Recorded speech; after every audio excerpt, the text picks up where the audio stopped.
Alrighty, hello and welcome to another video from the Laser Sports Academy. Today's video we're going to be covering comms. It was something that was requested by the community a couple times, so I thought, well, I better actually follow up on when I ask people what they want and try and deliver. So here we are. So it's going to be covering comms and kind of like 3 stages of leveling up your comms, from like maybe in your first few weeks of league, and then maybe a few comms you can add onto it as you develop your skills. So without further ado, let's get into it.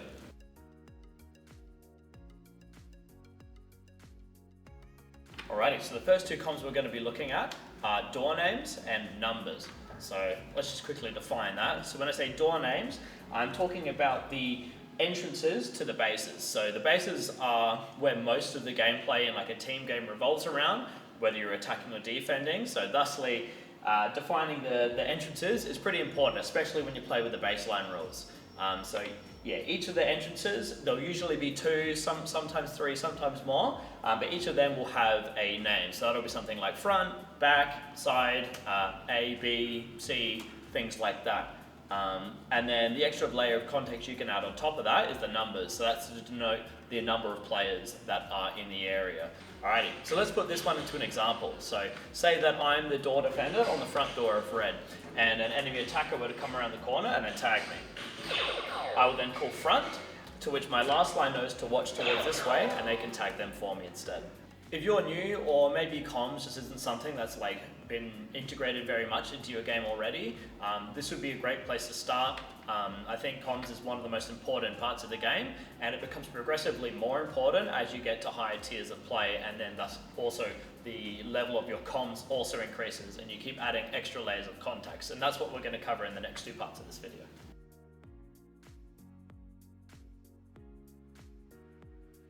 Okay, so let's say that you're now comfortable with the use of the door names and numbers, and you're doing really well with that.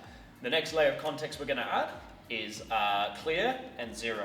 So I'll just quickly define them now. So 0 means that there is literally not a single opposing player in the immediate area that they need to, like my teammates or myself, need to worry about. Clear would mean that there are opposing players in the area, but they're not necessarily a threat right now. That might be they're really far away. It might be that you've got them kind of pinned in a way that your teammate doesn't have to worry about it. Or it could be a case of you just took a duel against a player and you won the duel. So they're not going to be a threat for the next few seconds, depending on however long your deactivation time is. So I can call clear. Alrighty, so let's put clear and 0 into an example now. Let's say that I'm a blue player attacking the red base with my teammate. They've gone and made their way into the base and they're ready to take it. They're just waiting for a comm from me. And then let's say that an attacker or another attacker, or let's say a red defender comes around the corner and I would attack them. I would then call clear front, so that my attacker in the base now knows that they don't have to worry about here, and they can take the base and just worry about the other door. If it was an example where I was on the door and there was no defenders or opposing players inside, I would then just call 0 front, and then they even more so would know that they don't have to worry about this door. Clear and 0 are, in my opinion, one of the more, if not like the most important pieces of context you can add to a comm, like a door comm specifically. So many times you see like last lines in a base, or attackers that are trying to consolidate a base take get really frazzled because they're hearing front and they're hearing back comms, but when you're having to worry about front, back, side, and also whilst trying to do your job, it can get pretty it can really frazzle your brain a bit, and if you're not in a clear state of mind, you're going to really struggle to execute any kind of plays with success. But with the use of clear and 0 comms, it's basically a way of letting your teammates know, hey, you don't have to worry about this area right now. You can focus entirely on anything else that's a threat to you right now. So if I called 0 front and my teammate heard back comms, they know for sure they don't have to worry about this, and all they have to worry about is taking that back player. So yeah, definitely start integrating clear and 0 into your game if you're not already doing it and you're at a point where you think you're ready to do so.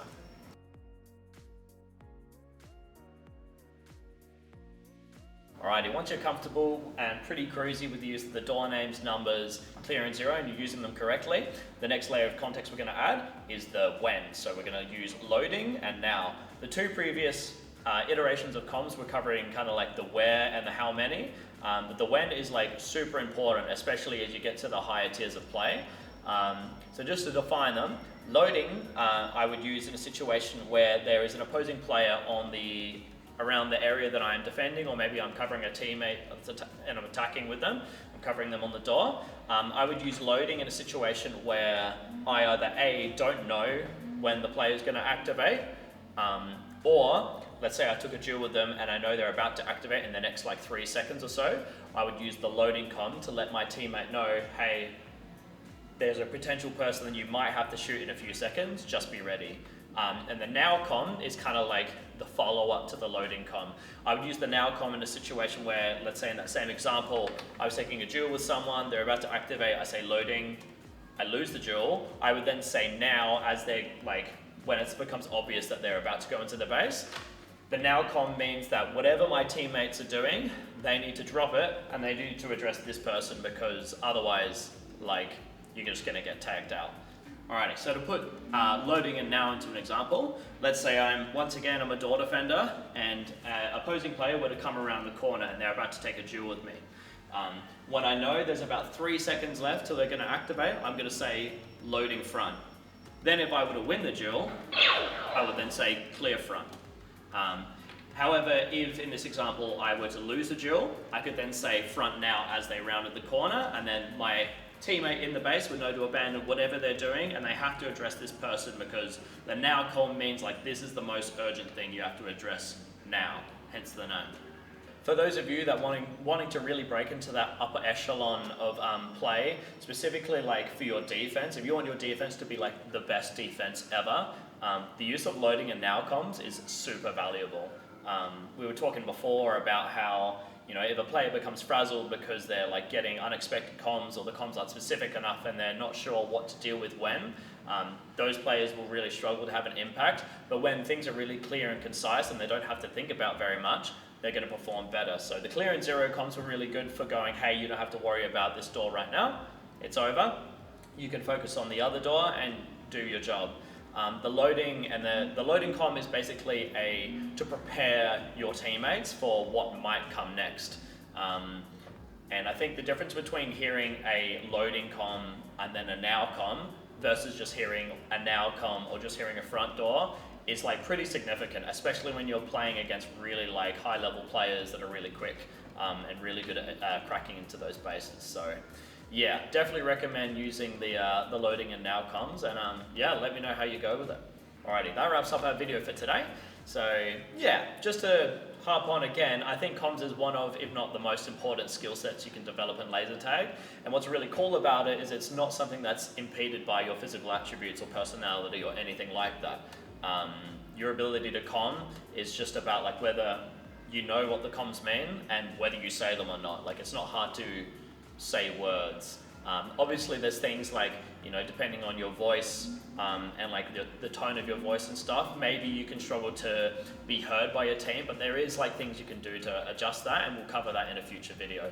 But yeah, for those of you wanting to really jump in, really level up your game, I think, yeah, making your comms super crisp and always comming everything that you should be comming, you'll see a significant difference in your game. So yeah, have a go, let me know how you do, and we'll see you in the next video.